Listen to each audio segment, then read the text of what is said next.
आज भारत की भूमि की सभी माताओं को सिंधारा दूज का बहुत बहुत बधाई। माता पार्वती, गणगौर महारानी, ब्रह्मचारिणी महारानी, माँ जगत जननी आपके सुहाग को अखंड सौभाग्यवती बनाए, यही भगवान से प्रार्थना। कि बच्चे पूछते मम्मी गणगौर कौन है, तो कहना पड़ता शंकर पार्वती। मम्मी शंकर जी तो जटा बांधते हैं, तो इनने साफा क्यों पहना, तुर्री क्यों लगाई, जरीदार कपड़े क्यों पहने, तो कहना पड़ेगा शंकर भगवान और पार्वती शिव महापुराण के यजमान बने थे, तब उन्होंने ऐसे कपड़े पहने। 16 श्रृंगार मां पार्वती ने 16 दिन तक करा, 16 संस्कार शिवजी ने 16 दिन तक करे। इसलिए हिंदू धर्म में गणगौर 16 दिन की। और शंकर और पार्वती जब कथा सुनने के लिए चले, तो 33 कौटी देवताओं की धर्म पत्नियों ने अच्छी अच्छी साड़ियां पहनकर दरवाजे से उनको बुआरा है, झाला दिया है। इसलिए गणगौर में आज भी झाला दिया जाता है। तो पार्वती जी ने कहा भोलेनाथ, हम कथा सुनने के लिए जा रहे हैं, ये देवियां झाला दे रही हैं, आप कुछ वर दे दीजिए। शंकर जी कहते हैं जो गणगौर को झाला देगा उसका अखंड सौभाग्य होगा। चैत्र के महीने की ये सिंधारा दूज है। आज नवरात्रे की चैत्री नवरात्रे में जो दूज होती है, इसको सिंधारा दूज कहते हैं। कौन सी दूज कहते हैं, जम के बोलिए। सिंधारा दूज। सिंधारा दूज का मतलब यह होता है कि कल है तीज, जिसको हमारे यहां गणगौर तीज कहते हैं। शंकर और पार्वती 16 दिन तक तैयार हुए थे, और तैयार होने के बाद शिव और पार्वती शिव महापुराण के यजमान बनकर जा रहे थे। तो कल का दिन है वो। कौन सा दिन है कल का? गणगौर तीज का दिन, कल का दिन। चैत्र के महीने में जो शुक्ल पक्ष की तीज आती है, वो चैत्री नवरात्रे में जो तीज की तिथि होती है, उस दिन शंकर और पार्वती शिव महापुराण के यजमान बनकर कथा सुनने के लिए गए थे। 16 दिन तक पार्वती और शंकर का श्रृंगार होता है। उसमें से आज का दिन सिंधारा दूज का होता है। क्यों सिंधारा दूज कहते हैं? सिंधारा दूज का मतलब क्या है? क्यों हिंदू धर्म में सिंधारा दूज मनाई जाती है? किस लिए? आज पूरे भारत की भूमि पर कई माताएं हाथ में मेहंदियां लगाती हैं, चूड़ियां पहनती हैं, सुंदर चुनड़ी पहनती हैं, मां ब्रह्मचारिणी का पूजन करती हैं, माता का आराधना करती हैं। सिंधारा दूज, उसका कारण केवल इतना सा है। सिंधारा दूज का मतलब यह होता है कि चंचुला देवी जब 14 दिन तक शंकर और पार्वती अपने गुफा में से बाहर नहीं निकले शिव महापुराण के यजमान बनने के लिए, तब माता चंचुला देवी ने हाथ जोड़कर मां जगत जननी जगदम्बा को सुंदर वस्त्र, सुंदर चूड़ियां, सुंदर आभूषण माता के चरणों में ले जाकर समर्पित करे थे, और कहा मां, इन चूड़ियों को जो मैं दे रही हूं, ये लाल चूड़ी, ये लाल श्रृंगार, ये लाल वस्त्र, जो लाल चूनर जो मैं प्रदान कर रही हूं, मां बस ऐसी कृपा कर दे कि तू इन चूनर को धारण करे और मेरा भी सौभाग्य, मेरा भी सुहाग अमर कर दे। बस इतनी कृपा मेरे ऊपर कर दे। वो सिंधारा दूज का महत्व है। वो सिंधारा दूज का महत्व।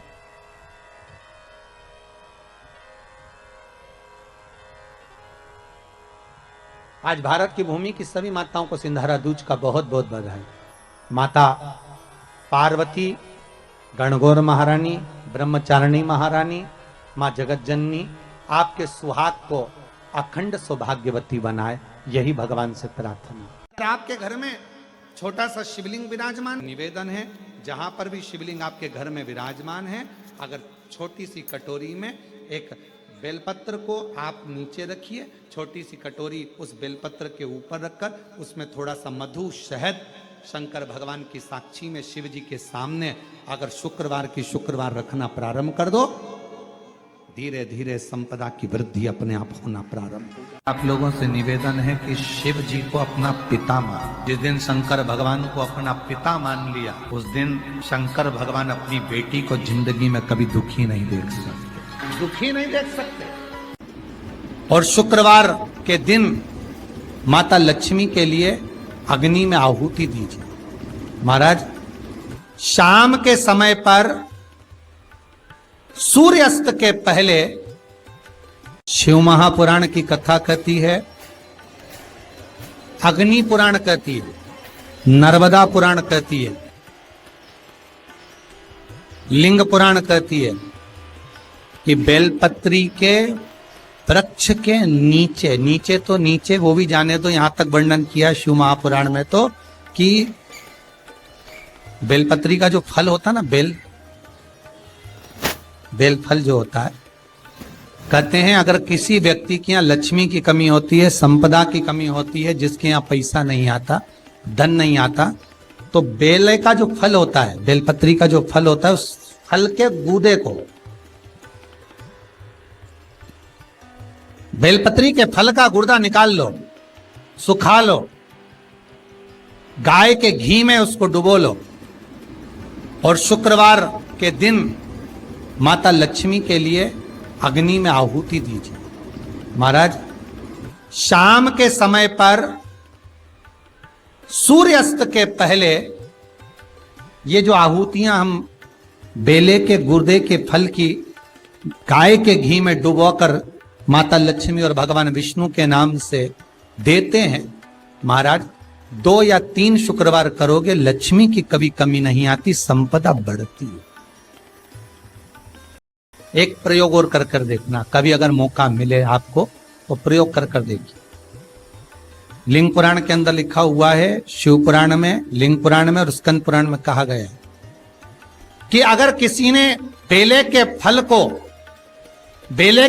का अगर थोड़ा सा भी गुर्दा पाया है, बेले के फल को खाया हो या बेल का रस पिया हो या बेल के फल का जूस पिया हो, अगर वो व्यक्ति का अनायास किसी कारणवश प्राण भी छूट गए हो, तो शिव महापुराण की कथा कहती है कि 27 दिन तक वो बेल के फल का रस उसके नस नस में रहता है, तो उस व्यक्ति को यम नहीं छूते, वो कैलाश पर निवास करता है। मर भी जाता है तो अधोगति में नहीं पड़ता, नरक नहीं भोगता, वो बैकुंठ पद का कामी हो, बैकुंठ का निवासी।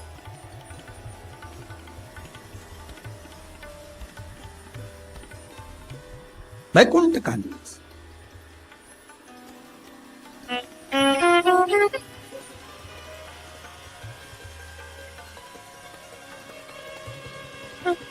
ये जो शिव जी को चढ़ती बेलपत्री हुई, शमी पत्र हुआ, मदार का पुष्प, आंकड़े का जो पुष्प हुआ, ये सब साधारण नहीं है साहब। शंकर का एक एक गुण तत्व ग्रहण करने वाले, शंकर का अनुमोदन करने वाले, शिव को एक एक वस्तु जो चढ़ने वाली साधारण नहीं।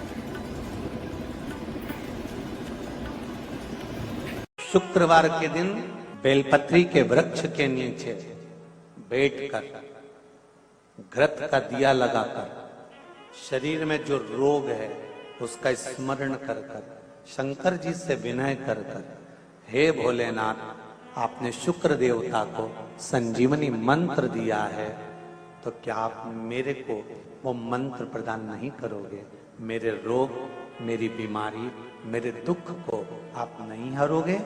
शिव से कहो, ये शरीर आपने दिया है और भजन करने के लिए दिया है, स्मरण करने के लिए दिया है, कीर्तन करने के लिए दिया है, तो संभालोगे भी आप। और बेलपत्री की ओर मुख कर कर घी का दिया लगाकर महामृत्युंजय मंत्र का स्मरण कर लेने पर धीरे धीरे धीरे धीरे धीरे धीरे वो रोग समाप्ति की ओर आता चले जाता है। अगर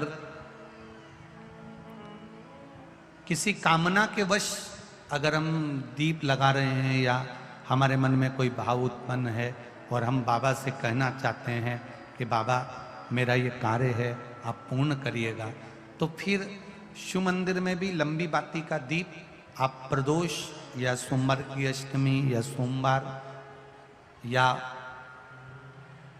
आप शिवरात्रि को बाबा से निवेदन कर कर लगा सकते हैं।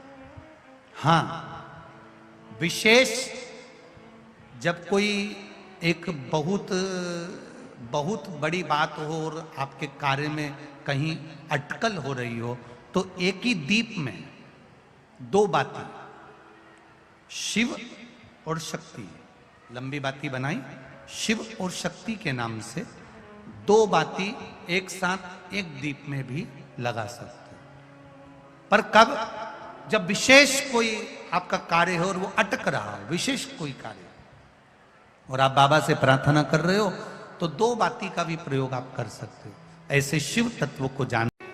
जिसके घर में संपदा की कमी होती है, जिसके घर में कर्जा बढ़ जाता है, लक्ष्मी नहीं आती, बहुत टेंशन की जिंदगी जीता है मनुष्य, व्यापार चल नहीं रहा, बहुत तकलीफ का जीवन चल रहा होता है, तो आज भी नियम है महाराज कि सोमवार, शुक्रवार, ये 2 बार ऐसे हैं, इन 2 बार को यदि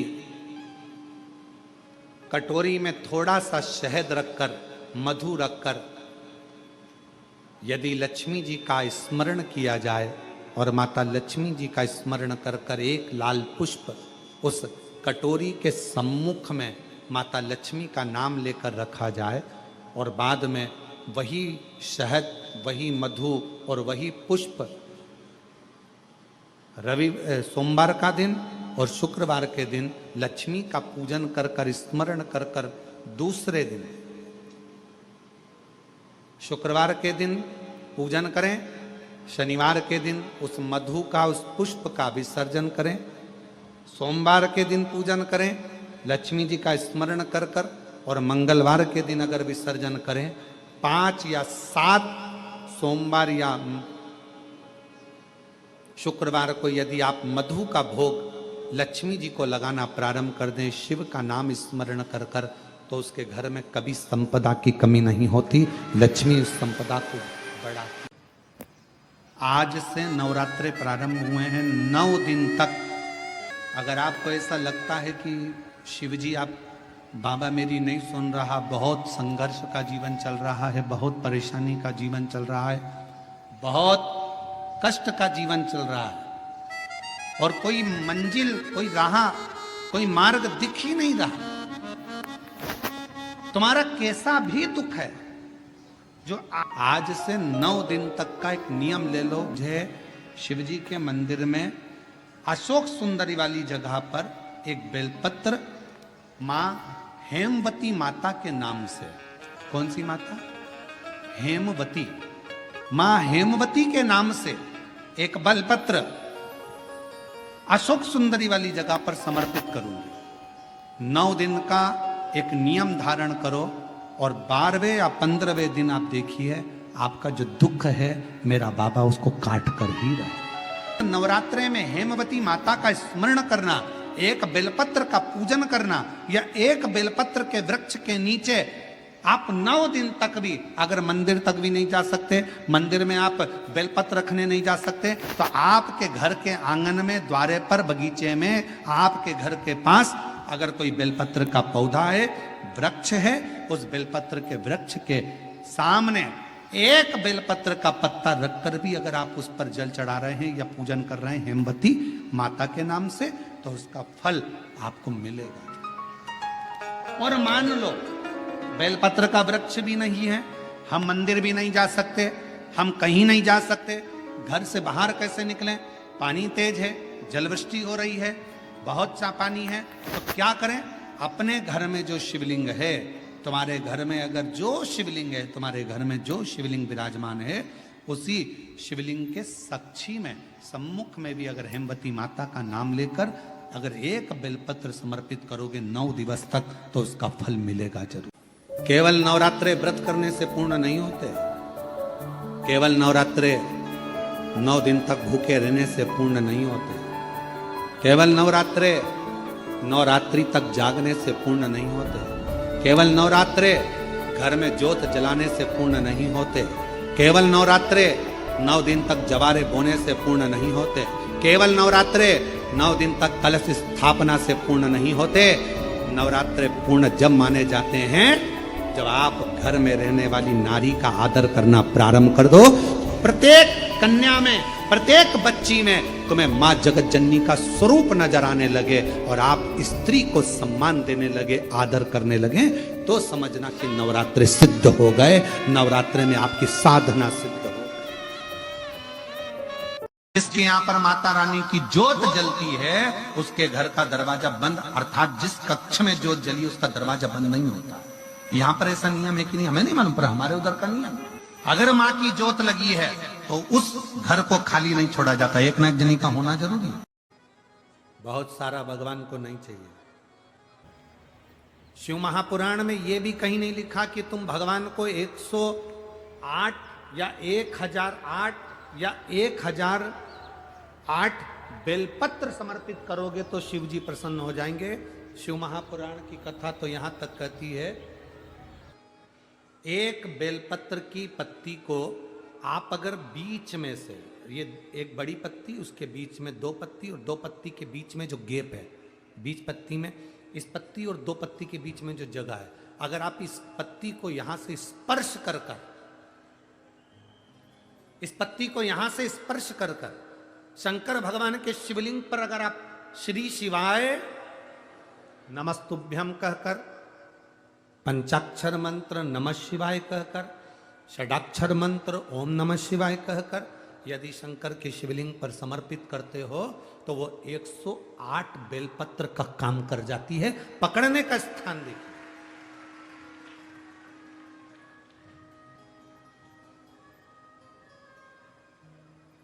ये स्थान की बड़ी मूलता है, जो थोड़ा सा समझेंगे अपन, थोड़ा ध्यान देंगे तो ये जो ये स्थान है ये बड़ा मूल माना गया। बेलपत्री की बड़ी पत्ती, नीचे की 2 पत्ती, उसके बीच में जो खाली डंडी जो दिख रही है, इसको अगर पकड़कर बेलपत्र समर्पित कर रहे हैं तो 108 बेलपत्र के बराबर हमें फल प्राप्त हो रहा, 108 बेलपत्र। और समझिएगा, मान लो आपके पास में ना पीला चंदन है, ना लाल चंदन है, ना अक्षत है, ना पुष्प है, ना कोई सामग्री है, ना दिया है लगाने के लिए। शंकर जी के मंदिर में लोटा भर के जल लेकर गए हो, आज तुम्हारे पास में हो सकता है जल भी नहीं है, लोटा भी नहीं है, तो जिस शंकर जी का दर्शन करने गए हो उन्हीं की बेलपत्र को उठाओ और बेलपत्र को उठाने के बाद पहले अपने हथेली पर रखो, अपना हाथ रखकर बाबा से प्रार्थना कर कर बेलपत्री की मध्य पत्री, आगे वाली पत्ती को पकड़कर अगर वो बेलपत्र हम शिव जी को समर्पित करते हैं तो हमारा पीला चंदन, लाल चंदन, दिया सब बाबा को समर्पित हो जाता है उस बेलपत्री में।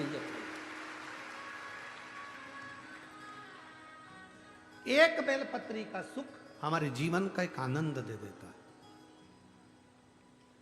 हम तो यहां तक कहेंगे, अगर कभी जिंदगी में तुम्हें लगे कि गुरुजी मेरा पैसा फंस गया नहीं मिल रहा है, या मेरा पैसा अटक गया नहीं मिल रहा, या मेरा घर में धन नहीं है, बहुत तकलीफ की जिंदगी चल रही है, आप ये बेलपत्री का जो 2 पत्ती है ना, ये 2 पत्ती इस जगह से पकड़कर, आपको लग रहा है कि पैसा नहीं है, काम बहुत बड़ा अड़ा है, बेटे की शादी, बेटी की शादी, या मकान या दुकान, कोई काम अड़ गया, ये 2 बेलपत्री की पत्तियों को पकड़कर अपनी कामना कर कर शिव जी को समर्पित करो और 1 लोटा जल बाबा को चढ़ाना प्रारंभ करो।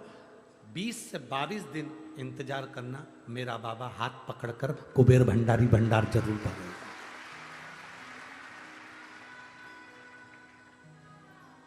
दो पत्ती को पकड़कर, लोग कहते हैं ब्रह्मा विष्णु महेश हैं बेलपत्री में, शिव जी के 3 नेत्र हैं बेलपत्री में, शंकर भगवान के त्रिशूल की 3 कौर है बेलपत्री में। हम कहते हैं अभी थोड़ा आप स्मरण करेंगे, अगर आप शिव महापुराण को अच्छे से पढ़ेंगे तो आपको ज्ञात होगा, कुबेर को धन देने वाले कौन है? बोलते जाओ जरा जमकर, कुबेर भंडारी, कुबेरेश्वर महादेव, मतलब शिव शंकर कुबेर को धन देते हैं। जिस समय पर भगवान विष्णु संपूर्ण विश्व के कल्याण के कार्य करने लगे, कुछ नहीं हाथ में रहा, तब लक्ष्मी से उन्होंने धन लिया। आपने वहां तिरुपति बालाजी की कथा सुनी हो, लक्ष्मी से धन लिया। लक्ष्मी इन जीवों के कल्याण के लिए तू मुझे धन दे दे। लक्ष्मी ने धन दिया। एक दिन नारायण ने पूछ लिया लक्ष्मी से, लक्ष्मी मैं नारायण, मेरे पास भी संपदा की कमी नहीं, पर तेरे पास लक्ष्मी इतनी संपदा कहां से आती है? तेरे पास इतनी संपदा कहां से आती है? लक्ष्मी जी कहती हैं, मेरी मां ने, मेरे पिता ने मुझे केवल एक ही बात सिखाई थी, किसी के आगे हाथ नहीं फैलाना है, शंकर की स्तुति करना है। लक्ष्मी जी कहती हैं, जब मुझे जरूरत पड़ती है मैं कुबेर को साथ में लेकर पहुंचती हूं। बेलपत्री की ये बीच वाली पत्ती है शिव, माता लक्ष्मी और कुबेर उन दोनों के सामने हाथ पसार कर कुबेरेश्वर महादेव से मांग रहे हैं, भगवान शंकर से मांग रहे हैं। लक्ष्मी जी कहती हैं, वो शिव मुझे प्रदान करते हैं दोनों हाथों से, और मैं वो लेकर आती हूं जनमानस के कल्याण के। विष्णु पुराण कहती है, स्कंद पुराण कहती है महाराज कि भगवान नारायण स्वयं इस जड़ के नीचे अपना विश्राम करते हैं महाराज, इस जड़ के नीचे। प्रयास करा करो, एक चुटकी हल्दी, कितनी? मात्र एक चुटकी हल्दी, आंवले के वृक्ष के नीचे भगवान हरि हर महादेव, कौन से महादेव हैं? हरि हर महादेव के नाम से रखकर उस पर पूर्व मुख कर कर, पूर्व की ओर मुख कर कर जल समर्पित करना प्रारंभ कर दीजिए। आप अगर प्रयास करेंगे, शुक्रवार की शुक्रवार करें या नवमी की नवमी करें, अष्टमी की अष्टमी करें, प्रदोष की प्रदोष कर लें। शुक्ल पक्ष की द्वितीया तिथि है जिस दिन मैंने आपको अपने मस्तक पर धारण करा है। जो भी शुक्ल पक्ष की द्वितीया तिथि को चंद्र का दर्शन करेगा उसकी जिंदगी में कभी रोग से वो ग्रसित नहीं होगा। हम पहले भी कथा में कहे, आज फिर कहते हैं, जिसकी लीवर, किडनी, जिसकी काया बेकार हो रही हो, चमड़ी सफेद पड़ रही हो, काले काले छट्टे पड़ रहे हो, सोराइसिस जैसी बीमारी हो गई हो, कैंसर जैसा रोग हो गया हो, बड़े से बड़ा रोग, अगर किडनी लीवर कितना भी बेकार से बेकार हो गया, डैमेज से डैमेज हो गया, उसको शुक्ल पक्ष के द्वितीया चंद्रमा का दर्शन करना चाहिए। और शुक्ल पक्ष के द्वितीया चंद्रमा का दर्शन कर कर प्रदोष काल के समय पर, कौन सा काल? शाम के समय। प्रदोष काल मालूम है सबको? सूर्य जब डूबता है उसके 45 मिनट पहले से सूर्य डूब जाए उसके 45 मिनट बाद।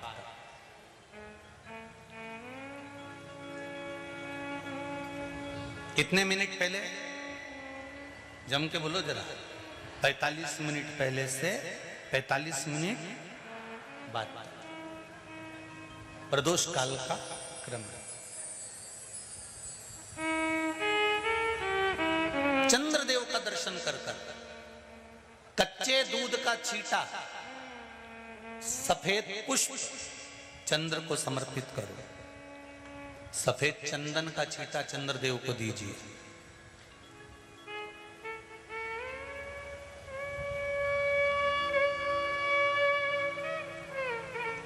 और चंद्रदेव को छींटा देने के बाद जो दूध है उसका छींटा अपने तन पर लीजिए, सफेद चंदन थोड़ा सा अपने शरीर पर लगा लीजिए। कितना भी विषम से विषम रोग हो, कितना भी किडनी लीवर चाहे कैंसर जैसा रोग हो, मेरा चंद्र शुक्ल पक्ष के द्वितीया के चंद्र में शंकर भगवान स्वयं विराजमान होकर अपने भक्त को रोग से मुक्त करते हैं। द्वितीया का चंद्र।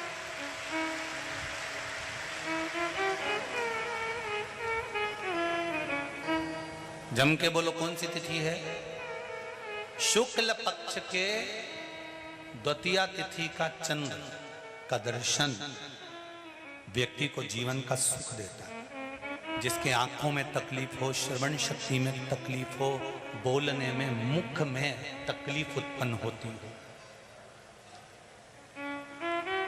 भारी से भारी रोग, शुक्ल पक्ष की द्वितीया तिथि को भगवान शंकर ने चंद्रदेव को अपने मस्तक पर धारण करा। तो शंकर भगवान ने कह दिया, सुनो चंद्रदेव, आज शुक्ल पक्ष की द्वितीया तिथि को मैंने आपको अपने मस्तक पर धारण करा है। संसार में रहने वाला, मृत्यु लोक में रहने वाला, चाहे देवलोक में रहने वाला, चाहे जिस लोक में वो निवास कर रहा है, अगर शुक्ल पक्ष के द्वितीया तिथि के चंद्रमा का दर्शन करेगा तो वो रोग से मुक्त रहेगा। अब हमारे यहाँ इतनी अच्छी अच्छी तिथियां दी हैं, कैलेंडर तक में लिखा हुआ है कि चंद्र दर्शन। अब उसके बाद भी लोग चंद्र दर्शन नहीं करें तो फिर उनका भाग्य बेकार। पंचांग में लिखा है कि चंद्र दर्शन, बोलो सही है कि गलत है? उस पर पंचांग में लिखा है कि चंद्र दर्शन, शुक्ल पक्ष की द्वितीया तिथि चंद्र दर्शन।